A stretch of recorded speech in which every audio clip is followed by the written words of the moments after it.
Cubes entertainment ഇതിനു മുന്നേ നിർമ്മിച്ചിട്ടുള്ള സിനിമയായിട്ടുള്ള Marco ആസ്വദിച്ചിട്ടുള്ള ഒരു പ്രേക്ഷകനല്ല ഞാൻ. പൊള്ളയായ ഒരു റിവെഞ്ച് സ്റ്റോറിയുടെ പോരായ്മകളെ ഒളിപ്പിക്കാൻ വേണ്ടിയിട്ട് അങ്ങേയറ്റം വയലൻസും ആ വയലൻസിനെ സ്റ്റൈലൈസ് ചെയ്യുകയും ചെയ്തിട്ടുള്ള ഒരു സിനിമയായിട്ടാണ് എനിക്ക് മാർക്കോ അനുഭവപ്പെട്ടത്.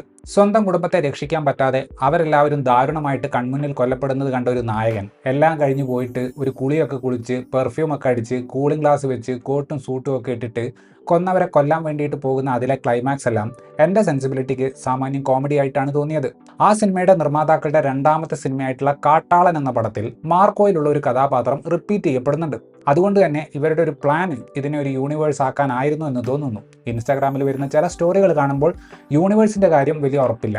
മാർക്കോ എന്ന സിനിമയെക്കുറിച്ച് ഒരു നല്ല കാര്യമായിട്ട് ഞാൻ പറഞ്ഞിരുന്നത് മറ്റു ഭാഷകളിൽ വരുന്ന ആക്ഷൻ സിനിമകളിൽ നമ്മൾ കാണുന്ന പ്രൊഡക്ഷൻ ക്വാളിറ്റി നമ്മുടെ ഭാഷയിലും സാധ്യമാണ് എന്നത് പ്രേക്ഷകന് കാണിച്ചു കൊടുത്തൊരു സിനിമയായിരുന്നു മാർക്കോ. എന്നാൽ കാട്ടാളനിലേക്ക് വരുമ്പോൾ ആ ഒരു അപ്രിസിയേഷൻ പോലും കൊടുക്കാൻ തോന്നുന്നില്ല.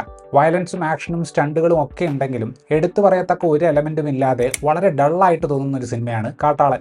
ആനക്കൊല്ലി എന്ന ഫിക്ഷണൽ ഗ്രാമത്തിലാണ് കഥ നടക്കുന്നത്. ആ ഗ്രാമം ഭരിക്കുന്നത് മാരി എന്നൊരു ഗ്യാങ്സ്റ്ററാണ്. ആ ഒരു ഏരിയ മൊത്തത്തിൽ ഇവരുടെ കയ്യിലാണ്. അവർ നടത്തുന്ന കച്ചവടം കോടികളുടെ ആനക്കൊമ്പ് കച്ചവടമാണ്. ഇല്ലീഗലായിട്ടുള്ള ഇടപാടായതുകൊണ്ട് മാരിക്ക് സ്വാഭാവികമായിട്ടൊരു ശത്രുപക്ഷവുമുണ്ട്.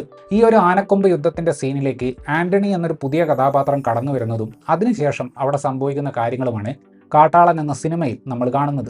ഇന്നേ വരെ ഇറങ്ങിയിട്ടുള്ള ഗ്യാങ്സ്റ്റർ സിനിമകളുടെ എല്ലാം കൊളാഷ് കണക്കിനാണ് ഈ പടത്തിന്റെ തിരക്കഥ വന്നിരിക്കുന്നത്. ഗ്യാങ്സ്റ്റർമാരുടെ ബാക്ക് സ്റ്റോറി, നായകന്റെ ചില വാളയാർ പരമശിവൻ കളികൾ, പ്രതീക്ഷിക്കാത്ത ചില സഹായികൾ, അങ്ങനെ ഹിറ്റ് സിനിമകളിൽ ഉപയോഗിച്ചിട്ടുള്ള ചേരുവകൾ വേണ്ടത് നോക്കിയിട്ട് തന്നെ അവർ സെലക്ട് ചെയ്തിട്ടുണ്ട്. എന്നാൽ ആ പടങ്ങളൊക്കെ നമ്മളും കണ്ടിട്ടുള്ളതാണ് എന്ന കാര്യം അവർ മറന്നുപോയി. അതുകൊണ്ട് തന്നെ ഹീറോ സൈഡായി എന്ന രീതിയിൽ അവർ സ്ക്രീനിൽ കാണിക്കുമ്പോൾ തന്നെ സ്വല്പം സിനിമ കണ്ടതിന്റെ പരിചയം ഉണ്ടെങ്കിൽ നമുക്ക് മനസ്സിലാവും ഇതൊരു ബിൽഡപ്പിനുള്ള സെറ്റപ്പാണ് എന്ന്. മാർക്കോയിലുള്ളതുപോലെ ഇൻട്രൊഡ്യൂസ് ചെയ്യുമ്പോഴൊക്കെ ഭയങ്കര മാസ് കാണിച്ചിട്ട് അവസാനം തട്ടിപ്പോകുമ്പോൾ കാണുന്ന നമുക്ക് ചിരി വരുന്ന തരം ചില കഥാപാത്രങ്ങൾ ഇവിടെയുണ്ട്. പടത്തിന്റെ അവസാന ഭാഗത്തേക്ക് വരുമ്പോൾ ഇതെങ്ങനെ തീർക്കണം എന്നതിൽ അവർക്കും ഒരു ധാരണയില്ലായ്മ ഉണ്ടെന്ന് നമുക്ക് മനസ്സിലാവുന്നുണ്ട്. 2 മിഡ് ക്രെഡിറ്റ് സീനും ഒരു പോസ്റ്റ് ക്രെഡിറ്റ് സീനും പടത്തിലുണ്ട് എന്ന് ഇറങ്ങുന്നതിന്റെ തലേന്ന് പോസ്റ്റർ അടിച്ചതൊക്കെ ഇതെന്തോ ഒരു വലിയ യൂണിവേഴ്സ് ആണ് എന്നൊരു ഇല്യൂഷൻ ക്രിയേറ്റ് ചെയ്യാൻ വേണ്ടിയിട്ടാണ്. ആന്റണി വർഗീസിന് കൊടുത്തിട്ടുള്ള ഹെയർ സ്റ്റൈലും പിന്നെ പുള്ളിയുടെ ഒരു ഫിസിക്കും വെച്ചിട്ട് കാണാൻ ഇങ്ങനെ ഒരു രക്ഷകൻ കഥാപാത്രത്തിന് പുള്ളി ഫിറ്റാണ്. പക്ഷെ എന്തെങ്കിലും ഡയലോഗ് പറയാൻ വേണ്ടി പുള്ളി വായ തുറക്കുമ്പോൾ ഒരുമാതിരി തലേദിവസം രാത്രി കാണാതെ പഠിച്ചു വെച്ചത് ഒറ്റയടിക്ക് പറഞ്ഞു തീർക്കുന്നത് പോലെ ഉണ്ടായിരുന്നു.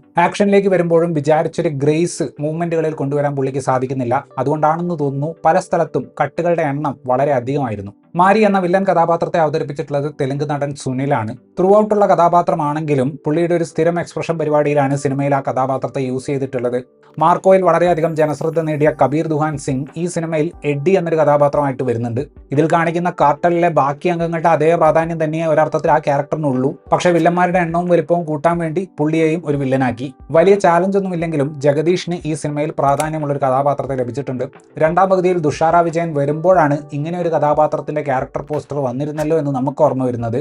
5 ഡയലോഗും പിന്നെ കുറെ വെടിവെപ്പും മാത്രമേ തുഷാരയ്ക്ക് ഈ പടത്തിൽ ചെയ്യാനുള്ളൂ. പാർത്ഥ് തിവാരി എന്നൊരു പുള്ളിക്കാരൻ ഇതിലൊരു വില്ലന്റെ വേഷം ചെയ്തിട്ടുണ്ട്. അയാളെ ഭീകരനാണെന്ന് കാണിക്കാൻ കൊടുക്കുന്ന ബിൽഡപ്പുകളും ഒടുവിൽ അയാൾക്ക് സംഭവിക്കുന്ന കാര്യങ്ങളുമൊക്കെ ശകലം കോമഡിയാണ്. ഈ സോഷ്യൽ മീഡിയ ഫിഗറുകളെ, കോണ്ടന്റ് ക്രിയേറ്റർമാരെയൊക്കെ എന്തെങ്കിലും രീതിയിൽ പടത്തിൽ കുത്തിക്കയറ്റിയിട്ട് അവരെ ഫോളോ ചെയ്യുന്നവരെ പറ്റിച്ച് തിയേറ്ററിൽ കൊണ്ടുവരിക്കാൻ നോക്കുന്ന സ്കാം പരിപാടി പറ്റിയാലൊന്നും നിർത്തണം. ഇതിനകത്ത് കോൾമി വനം എന്ന യൂസർ നെയിം ഉള്ള ഒരു പുള്ളിക്കാരനെ കാസ്റ്റ് ചെയ്തത് എന്തിനു വേണ്ടിയിട്ടാണോ എന്തോ. ആവേശത്തിലൊക്കെ സാമാന്യം നല്ല റോൾ ഉണ്ടായിരുന്ന ഹിപ്സ്റ്ററിന് ഈ പടത്തിൽ ഒന്നും തന്നെ ചെയ്യാനില്ല. ഹനാൻഷ എന്ന് പറയുന്ന വ്യക്തിയുടെ ഏറ്റവും ആളുകൾ ഇഷ്ടപ്പെടുന്ന ആസ്പെക്ട് അയാളുടെ ശബ്ദമാണ്. അയാൾക്ക് ഈ പടത്തിൽ ഒരു ഡയലോഗ് പോലും ഇല്ല. ഫസ്റ്റ് ഹാഫിൽ പുള്ളി കുറെ ഹെവി വെഹിക്കിൾ ഓടിക്കുന്നുണ്ട്. ഒരുപക്ഷെ ഈ അടുത്ത അർബേനിയ വാങ്ങാൻ ആ ഒരു അനുഭവം സഹായിച്ചിട്ടുണ്ടാവും. ഒരു ബേസിക് ക്യാരക്ടർ മാപ്പിംഗ് നടത്തുന്നതിന്റെ മുകളിലേക്ക് പോൾ ജോർജ് സംവിധാനം ചെയ്തിട്ടുള്ള ഈ പടത്തിന്റെ എഴുത്ത് പോകുന്നേയില്ല. ഏത് ഭാഗത്തിന് പ്രാധാന്യം കൊടുക്കണം എന്നതിലും അവർക്കൊരു ക്ലാരിറ്റി ഇല്ല.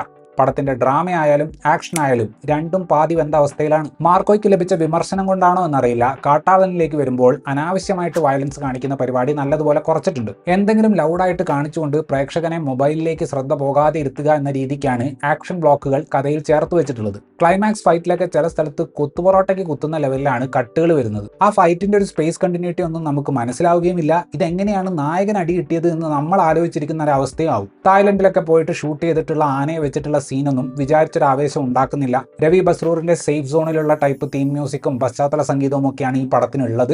പല സീനുകളെയും അതിട്ട് കൊഴുപ്പിച്ചെടുക്കാൻ ശ്രമിക്കുന്നുണ്ടെങ്കിലും ഒന്നും കാര്യമായിട്ട് അങ്ങോട്ട് ഏൽക്കുന്നില്ല. മാർക്കോ എന്ന സിനിമയെക്കുറിച്ചുള്ള എൻ്റെ അഭിപ്രായത്തോട് നിങ്ങൾക്ക് ചിലപ്പോൾ വിയോജിപ്പുണ്ടായാലും ഈ സിനിമയെക്കുറിച്ചുള്ള എൻ്റെ അഭിപ്രായത്തോട് നിങ്ങൾക്ക് വിയോജിപ്പുണ്ടാകാനുള്ള സാധ്യത വളരെ കുറവാണ്. സ്കെയിൽ കാണിക്കാൻ വേണ്ടി ഒതന്റിക് ആയിട്ടുള്ള ലൊക്കേഷനുകളിൽ പോകാനും വലിയ താരങ്ങളെ പല ഇൻഡസ്ട്രിയിൽ നിന്നും സൈൻ ചെയ്യാനും വലിയ സെറ്റുകൾ പണിയാനും പ്രതീക്ഷിക്കാത്ത ചില പേരുകളെ ഹൈപ്പ് ചെയ്ത എൻഡ് ക്രെഡിറ്റ് സീനുകളിൽ കൊണ്ടുവരാനും ഒക്കെ സാധിച്ച ഇതിൻ്റെ അണിയറ പ്രവർത്തകർക്ക് തിരക്കഥാ രചനയ്ക്ക് വേണ്ടത്ര സമയവും സാവധാനവും കൊടുക്കാൻ തോന്നിയില്ല. ഡയലോഗുകൾ എഴുതാൻ ഉണ്ണിയാറിനെ ഏൽപ്പിച്ചു എന്നത് ഹൈപ്പ് ഉണ്ടാക്കാൻ നല്ലതാണ്. പക്ഷേ തിരക്കഥാ ലെവലിൽ വല്ലതും നല്ലതുണ്ടെങ്കിലേ പുള്ളിക്കും നല്ലത് വല്ലതും എഴുതാൻ പറ്റുകയുള്ളൂ. ഇത്രയുമായിരുന്നു ഈ സിനിമയെക്കുറിച്ചിട്ടുള്ള എൻ്റെ റിവ്യൂ. വീഡിയോ ഇഷ്ടപ്പെട്ടാൽ ലൈക്ക് ചെയ്യുമെന്നും കൂടുതൽ വീഡിയോകൾക്ക് വേണ്ടി ഈ ചാനൽ സബ്സ്ക്രൈബ് ചെയ്യുമെന്നും പ്രതീക്ഷിക്കുന്നു. താങ്ക്